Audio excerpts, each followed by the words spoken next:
이번에는 문제사 기타 작업 문제를 풀어보도록 하겠습니다. 기타 작업의 첫 번째 문제는 매크로 작업 시트 표에서 다음과 같은 기능을 수행하는 매크로를 현재 통합 문서에 작성하고 실행하면 되는데요. 2급 실기 시험에서 매크로는 총 2개를 작성해야 됩니다. 그럼 먼저 첫 번째 매크로부터 확인해 보도록 하겠는데요. 첫 번째 매크로는 A사에서 F11 영역에 수익을 계산하는 매크로를 생성하고 매크로의 이름을 수익으로 지정하면 되는데요. 수익은 판매 총액에서 수입 총액을 빼서 계산하면 됩니다. 그리고 이 수익 매크로는 개발 도구 탭에 있는 양식 컨트롤의 단추를 선택을 해서 동일 시트의 23에서 25 영역에 생성을 하고 이 단추의 텍스트를 수익으로 입력한 다음 단추를 클릭할 때마다 수익 매크로가 실행되도록 설정하면 됩니다. 그럼 이번에는 첫 번째 매크로의 작업 순서를 간단히 확인해 보도록 하겠는데요. 먼저 양식 컨트롤의 단추를 선택을 해서 23에서 25 영역에 단추를 삽입을 합니다. 그리고 삽입한 단추의 매크로를 지정하면 되는데요. 매크로를 지정할 때 이름은 수익으로 지정을 합니다. 그리고 이 수익 매크로는 F4에서 F11 영역의 수익을 계산하면 됩니다. 마지막으로 단추의 텍스트를 수익으로 입력하면 되는데요. 그럼 지금부터 저와 함께 엑셀 파일로 넘어가서 첫 번째 매크로를 작성해 보도록 하겠습니다. 먼저 첫 번째 매크로를 지정할 양식 컨트롤의 단추를 삽입해 보도록 하겠습니다. 단추를 삽입하기 위해서 화면 이쪽에 있는 개발 도구 탭을 선택을 하고 컨트롤에 있는 삽입을 클릭한 다음 양식 컨트롤에 있는 단추를 선택합니다. 그리고 23에서 25 영역을 드래그해서 단추를 삽입하면 되는데요. 단추를 삽입할 때에는 그냥 드래그하지 말고 Alt 키를 누른 상태에서 드래그를 해주세요. Alt 키를 누른 상태에서 단추나 도형을 삽입하게 되면 지금 보는 것처럼 셀의 크기에 맞게끔 단추나 도형이 삽입이 됩니다. 그래서 Alt 키를 누른 상태에서 23에서 25 영역을 드래그하게 되면 단추를 삽입하게 되면 지금 보는 것처럼 자동으로 매크로 지정 대화 상자가 나타납니다. 이 매크로 지정 대화 상자에서는 매크로 이름을 지정하면 되는데요. 우리가 첫 번째로 작성할 매크로의 이름은 수익입니다. 그래서 매크로 이름란에 입력되어 있는 모든 내용을 삭제를 하고 수익을 입력한 다음 엔터를 누르거나 확인을 클릭하는 것이 아니라 오른쪽에 있는 기록 단추를 클릭합니다. 그러면 지금 보는 것처럼 매크로 기록 대화 상자가 나타나는데요. 이 매크로 기록 대화 상자에서는 매크로 이름이 올바른지만 확인하면 됩니다. 매크로 이름란에 수익이 입력되어 있기 때문에 바로 아래쪽에 있는 확인 단추를 클릭합니다. 지금부터 작성하는 모든 내용들은 매크로에 기록되기 때문에 신중하게 작업을 해야 됩니다. 첫 번째 매크로 수익 매크로죠.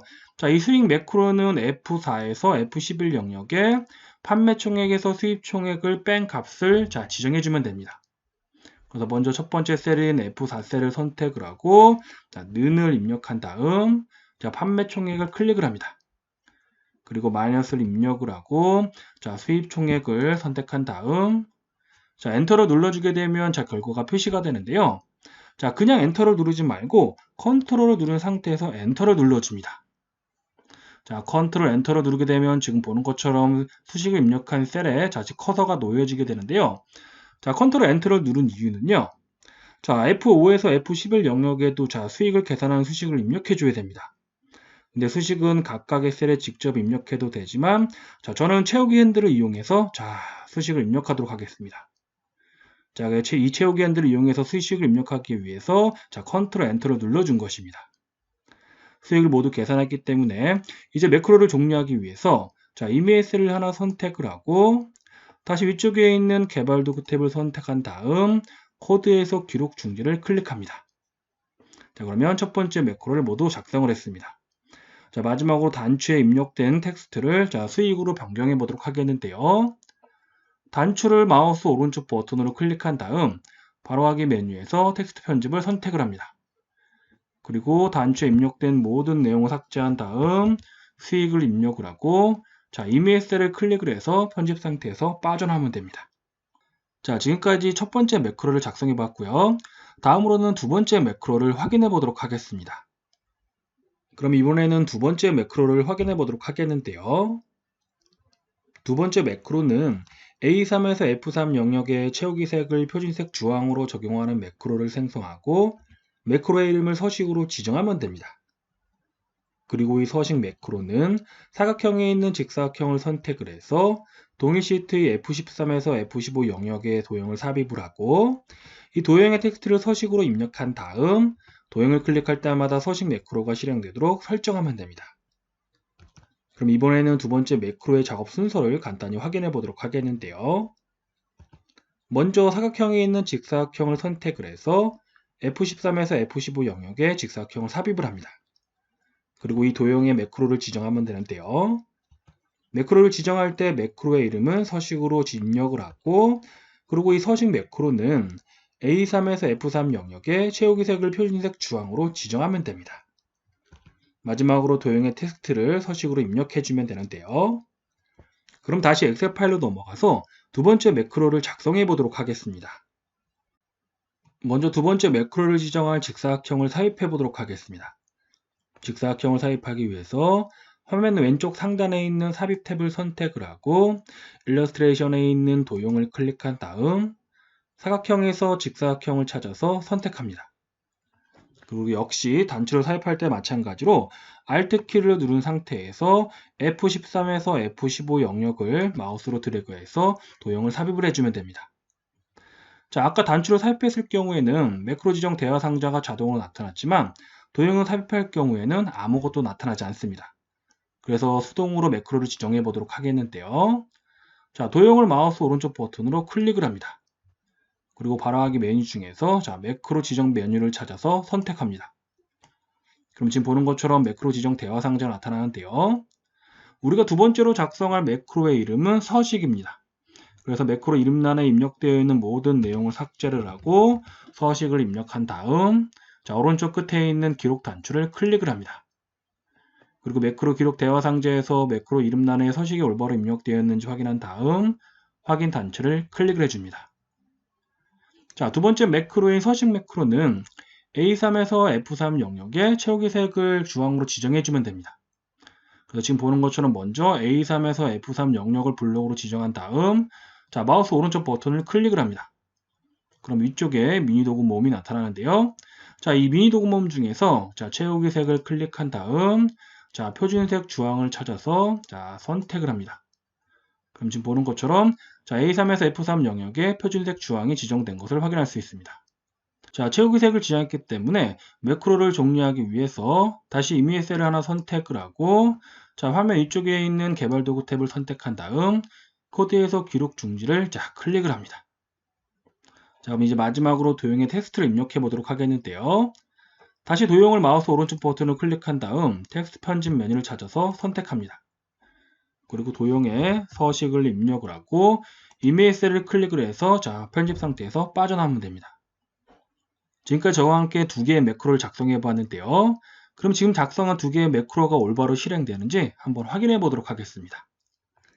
먼저 F4에서 F11 영역에 입력되어 있는 수식은 삭제를 하고 A3에서 F3 영역의 채우기 색은 채우기 없음으로 지정하도록 하겠습니다. 그리고 먼저 수익 단추를 클릭하게 되면 지금 보는 것처럼 F4에서 F11 영역에 수익에 대한 수식이 입력되는 것을 확인할 수 있습니다. 다음 오른쪽에 있는 서식 그 도형을 클릭하게 되면 A3에서 F3 영역에 채우기 색이 그 표준색 주황으로 지정된 것을 확인할 수 있습니다. 지금까지 저와 함께 두 개의 매크로를 작성해 보았고요. 다음으로는 차트 작업을 해보도록 하겠습니다. 기타 작업의 두 번째 문제는 차트 작업 시트의 차트에서 다음 지시사항에 따라 아래 그림과 같이 차트를 수정하면 되는데요. 이번 작업은 차트 수정 작업입니다. 차트 수정 작업에서 지시사항은 지금 보는 것과 같이 총 5개가 있는데요. 그래서 이 차트 작업은 문제에 주어진 차트에 이 5가지의 지시사항들을 각각 적용을 해서 오른쪽에 있는 정답 그림처럼 차트를 완성하면 됩니다. 그런데 이 차트 작업은요, 우리가 앞쪽에서 공부했던 셀서식 작업과 마찬가지로 각각의 지시사항들을 어디에서 어떻게 적용하는지만 정확하게 알고 있다면 어렵지 않게 문제를 풀 수 있습니다. 그럼 지금부터 저와 함께 엑셀 파일로 넘어가서 이 5가지의 지시사항들을 각각 적용해서 차트를 완성해 보도록 하겠습니다. 차트 작업의 첫 번째 지시사항을 보면 판매총액 계열의 차트 종류를 표식이 있는 꺾은 선형으로 변경을 하고 보조축으로 지정하면 됩니다. 그럼 먼저 차트 종류부터 변경해 보도록 하겠는데요. 그림 영역에서 판매 총액 계열을 선택을 하고 마우스 오른쪽 버튼을 클릭을 합니다. 그리고 바로 하기 메뉴에서 계열 차트 종류 변경 메뉴를 선택하게 되면 보는 것처럼 차트 종류 변경 대화 상자가 나타나는데요. 이 대화 상자에서 꺾은 선형 탭을 선택을 합니다. 자, 꺾은 선형 탭을 선택하게 되면 기본적으로 표식이 있는 꺾은 선형 차트가 선택되기 때문에 자, 바로 확인 단추를 클릭해 주면 됩니다. 자, 다음으로는 보조축을 지정해 보도록 하겠는데요. 다시 판매 총액 계열을 선택을 하고 마우스 오른쪽 버튼을 클릭한 다음 자, 이번에는 메뉴 중에서 가장 아래쪽에 있는 데이터 계열 서식을 선택을 합니다. 그럼 지금 보는 것처럼 데이터 계열 서식 대화 상자가 나타나는데요. 이 대화 상자의 계열 옵션 탭에서 보조축을 선택을 하고 닫기를 클릭하면 됩니다. 다음 차트 작업의 두 번째 지휘사항을 보면 자, 두 번째 지휘사항은 차트 영역은 레이아웃 3을 지정하면 됩니다. 자, 차트의 레이아웃 3을 지정하기 위해서 차트를 선택을 하고 자, 화면 위쪽에 있는 차트 도구 메뉴 중에서 자, 레이아웃을 지정한다고 자, 레이아웃 탭을 선택하는 것이 아니라 디자인 탭을 선택을 합니다. 그리고 차트 레이아웃 중에서 자, 레이아웃 3을 선택을 해서 자, 지정해 주면 됩니다. 다음 세 번째 지휘사항을 확인해 보면 보조 세로 갑축의 최소값은 1500만으로 지정을 하고 주 단위는 100만으로 지정하면 됩니다. 자, 보조 세로 갑축의 그 서식을 지정하기 위해서 보조 세로 갑축을 선택을 하고 마우스 오른쪽 버튼을 클릭을 합니다. 그리고 가장 아래쪽에 있는 축 서식을 선택을 하면 지금 보는 것처럼 축 서식 대화 상자가 나타나는데요. 이 대화 상자의 축 옵션 탭에서 자, 먼저 자, 최소값을 1500만이죠. 자, 최소값을 1500만으로 지정을 하고 자, 다음 주 단위를 선택을 하고 주 단위는 100만 공이 6개죠. 자, 100만을 지정한 다음 닫기를 클릭합니다. 그럼 지금 보는 것처럼 보조 세로 갑축의 최소값은 1500만 그리고 주 단위는 100만으로 지정된 것을 확인할 수 있습니다. 다음 네 번째 지휘사항을 확인해 보면 자, 그림 영역의 채우기 색을 표준색 노랑으로 지정하면 됩니다. 그림 영역의 채우기 색을 지정하기 위해서 그림 영역을 선택한 다음 마우스 오른쪽 버튼을 클릭을 합니다. 그리고 위쪽에 있는 미니 도구멈 중에서 자, 도형 채우기를 선택을 하고 자, 아래쪽에 있는 표준색 중에서 노랑을 선택합니다. 그럼 이번에는 차트 작업의 마지막 지시사항을 확인해 보도록 하겠는데요. 자, 마지막 지시사항은 차트 영역의 테두리 스타일은 너비 3pt와 둥근 모서리로 지정하면 됩니다. 자, 차트의 테두리 스타일을 지정하기 위해서 자, 차트를 선택을 하고 마우스 오른쪽 버튼을 클릭을 합니다. 그리고 가장 아래쪽에 있는 차트 영역 서식 메뉴를 선택합니다. 그럼 지금 보는 것처럼 차트 영역 서식 대화 상자가 나타나는데요. 자, 우리는 테두리 스타일을 지정해야 되기 때문에 자, 테두리 스타일 탭을 선택을 합니다. 그리고 너비들, 자, 너비란을 선택을 하고 너비란의 숫자 3을 입력한 다음 자, 탭 키를 눌러줍니다. 그럼 지금 보는 것처럼 자, 3pt가 지정된 것을 확인할 수 있겠고요. 자, 마지막으로 아래쪽에 있는 둥근 모서리를 선택한 다음 자, 닫기를 클릭하게 되면 지금 보는 것처럼 차트의 테두리 스타일이 너비 3pt와 둥근 모서리로 지정된 것을 확인할 수 있습니다. 지금까지 저와 함께 차트 작업을 해보았습니다.